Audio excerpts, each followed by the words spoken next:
You got this. All right, guys.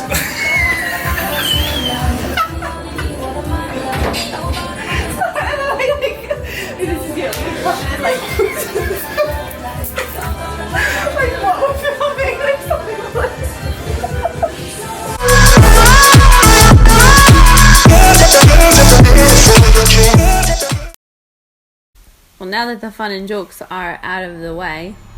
Which, by the way, that took us like 6 minutes for me to even do that. Yeah, this is like take 79 right here, but let's get right into it.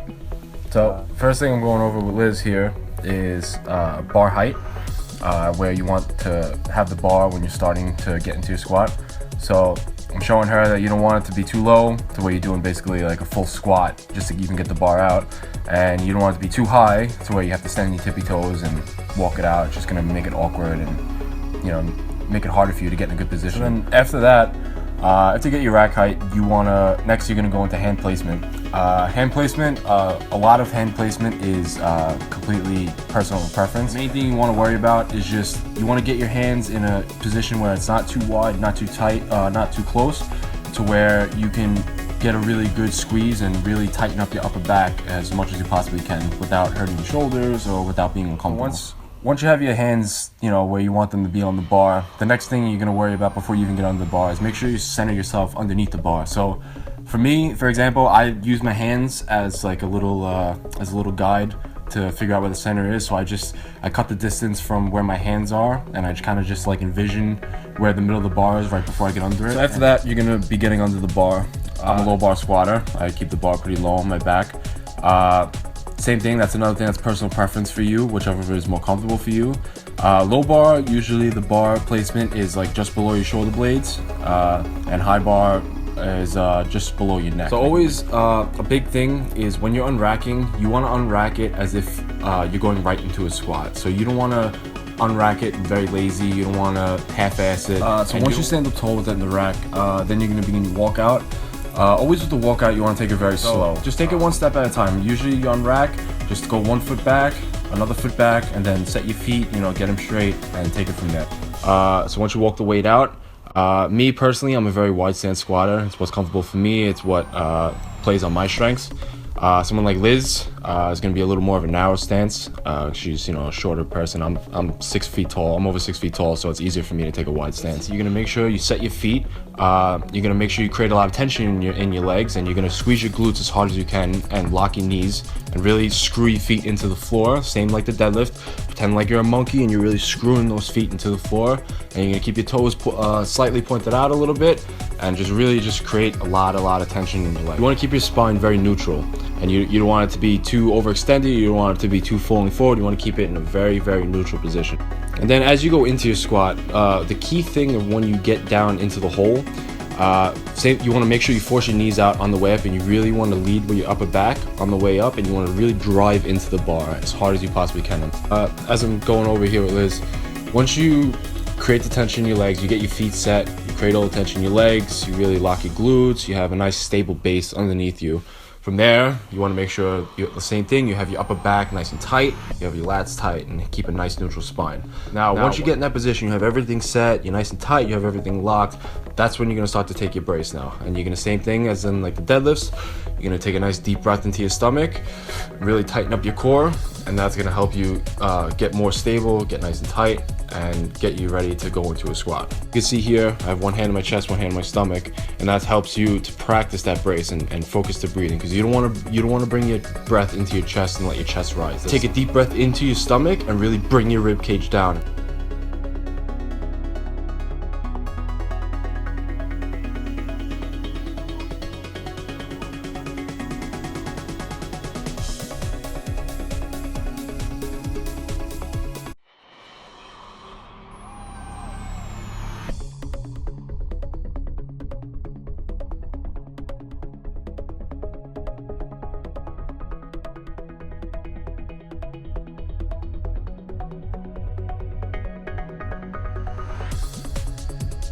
Okay, so one of my mistakes that I used to make was I used to just place one foot onto the bar and then kind of pop out and walk back and do this whole mess of a menagerie. My feet placement before I even get out of the bar has really helped me just feel more secure. Once I walk the bar out, focusing on really digging my feet into the floor, keeping my legs nice and tight. Nick does his leg check again to make sure.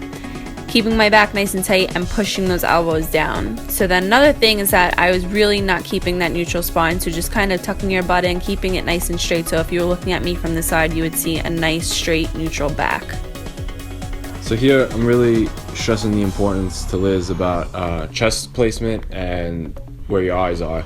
The biggest thing with squatting is you always want to keep your eyes up, not crazy up like straight up in the sky, but you want to keep them just slightly above a neutral positioning, and you always want to keep your chest high, because wherever your chest goes is where the bar is going to go. So if your chest is pointed at the floor, the bar is going to fall forward. So you always want to try to keep your chest up as high as you can and keep your eyes forward. Wherever your eyes go as well is where your chest is going to go.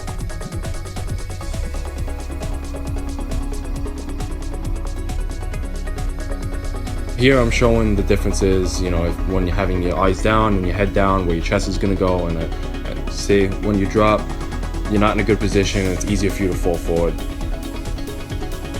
Same thing, if you overextend your spine, it's going to create a very uncomfortable position and you're going to put a lot of stress in your lower back and you're not going to be able to get a good stable squat. So here I'm showing Liz a really great exercise to help perfect your squat form. What you could do is take a resistance band or any kind of band or a slingshot hip circle or anything like that and put it around your knees. What that's going to do is it's going to draw your knees in and really force you to keep forcing your knees out. So what you do is you get against the wall and you basically just do a regular squat. It forces you to have perfect form, because if you fall forward in any way, you're going to smash your face on the wall. So all in all, our number one tip for really perfecting your squat is focus in on your form. So locking in my feet to the floor, looking straight up, taking in a big breath into my stomach, getting ready to go, keeping my spine straight, dropping to a squat, pushing back up through the bar. Just some clips from the front so you can see that I'm keeping my head up at all times, locking my elbows in, and forcing my knees out.